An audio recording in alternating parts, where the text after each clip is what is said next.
Who's this loser trying to impress? With a car that flashy, you know he's making up for shortcomings in other departments. Oh my God, girls, check it out. Is it Christmas already? Wow, his car is hideous. You know what that means, ladies.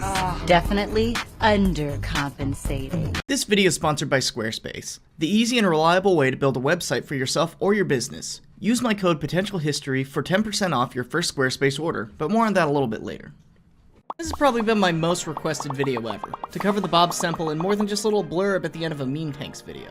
And if the people ask, they shall receive. Are you not entertained? Is this not why you are here? Also, Simple History beat me to it because I put it off for too long and I need to reclaim my Bob Semple street cred. For those of you who don't know, What, do you live under a rock? the Bob Semple tank was an ad hoc AFV made by New Zealand during World War II. And to understand the vehicle, at least in my opinion, you need to understand the man behind it, Mr. Semple himself. Robert Semple was born in Australia in the 1870s and was a pretty colorful character in his own right, becoming involved in politics early in his life, being involved in a miners' strike in Australia in 1903, and moving to New Zealand after the miners' strike was defeated to avoid being blacklisted.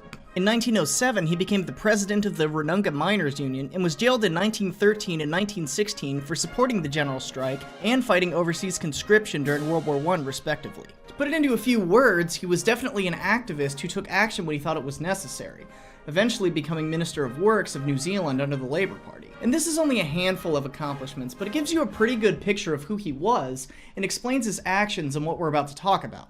Imperial Japan, beginning a long string of conquests in the early 30s, had become encroaching further and further south in the recent years. Although not yet implementing their southern expansionist doctrine, it was more than enough to be making Australia and New Zealand nervous of an eventual invasion that they decided they should probably start preparing for before it was too late and they were caught flat-footed. When doing this though, their country's militaries came up lacking. Normally in these types of scenarios, Great Britain would supply war materials, including tanks, to Commonwealth nations as the industry in these places was not advanced enough to produce them themselves. But due to a recent incident in France, the British home islands found themselves lacking tanks that even they could use to prepare a defense, and didn't have any to spare for Australia or New Zealand. The United States was a second choice, but they too did not have the production capability ready to supply New Zealand or Australia with any tanks. So the two countries were on their own to make up for the shortcoming, and it was a lot easier said than done. Australia produced the Sentinel, which was basically their version of a cruiser tank with a dick on it, and then New Zealand, or I guess Bob Semple, produced this.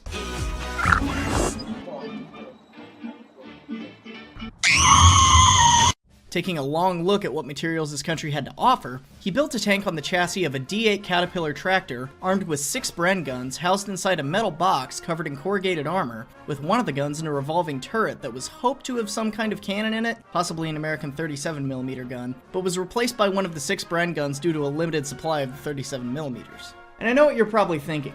Hot damn, this thing sounds awesome. But before you go updating your top 5 tank lists, there were a few problems. The tank was extremely slow and had very poor maneuverability due to it being based on a modified tractor powered by a 6-cylinder 127 horsepower diesel engine. This gave the tank some very memorable quirks, including the need to stop moving to change gears, making it very open to breakdowns from a driver who was not aware of this.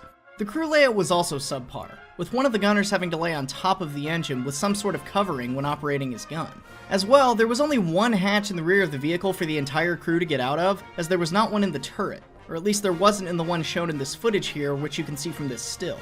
Which also leaves you wondering how the commander was supposed to command the tank when he couldn't see out the top.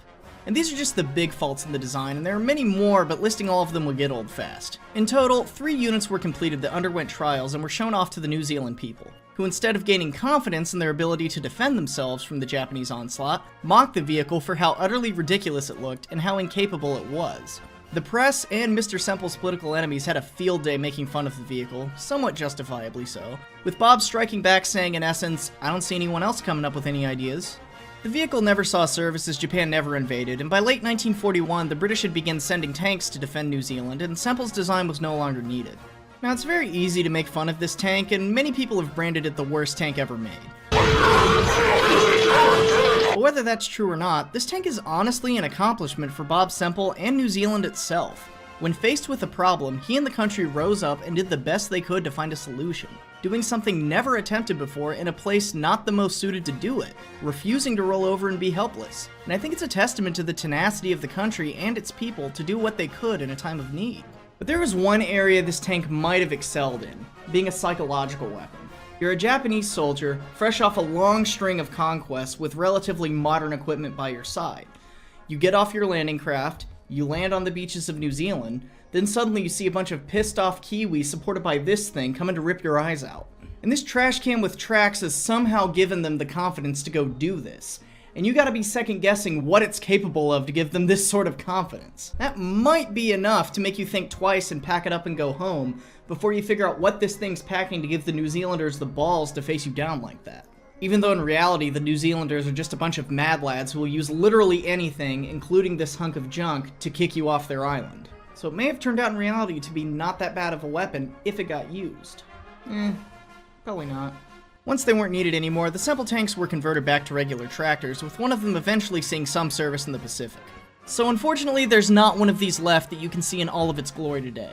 But we can only hope that someday an eccentric billionaire with a soft spot for misunderstood tanks, or someone with tank building know-how, will create a complete replica.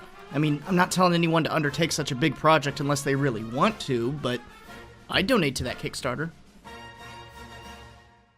Huge thanks to our sponsor, Squarespace. Squarespace is an all-in-one platform to build and manage your business, side projects, brands, or anything else you could think of to set up an online presence for. They have tons of award-winning templates designed for wide ranges of categories to make your website user-friendly. They also have email campaigns so you can keep all of your visitors or customers up to date on any announcements or new products you're selling. Speaking of, you can now transfer a third-party domain to Squarespace and manage your online business directly from their website or their mobile apps, making managing your inventory, products, and sales easy and convenient. And if you have any questions, well, they have 24-hour customer service. Squarespace empowers people with dreams and creative ideas to succeed and really seems to be a for-the-customer company. It would also be a great place to make a website on the truth of the Bob Semple and shout down the heresy. Not telling you what to do, just saying. Go to squarespace.com for a free trial, and when you're ready to launch, go to squarespace.com/potentialhistory and add the code potentialhistory at the checkout to save 10% off your first purchase of a website or domain. I'd like to thank my patrons on Patreon for making these videos possible and keeping the channel going. This video's been much requested, and I hope you guys like it. Thank you to everyone for watching, and I'll see you all next week for something kind of different.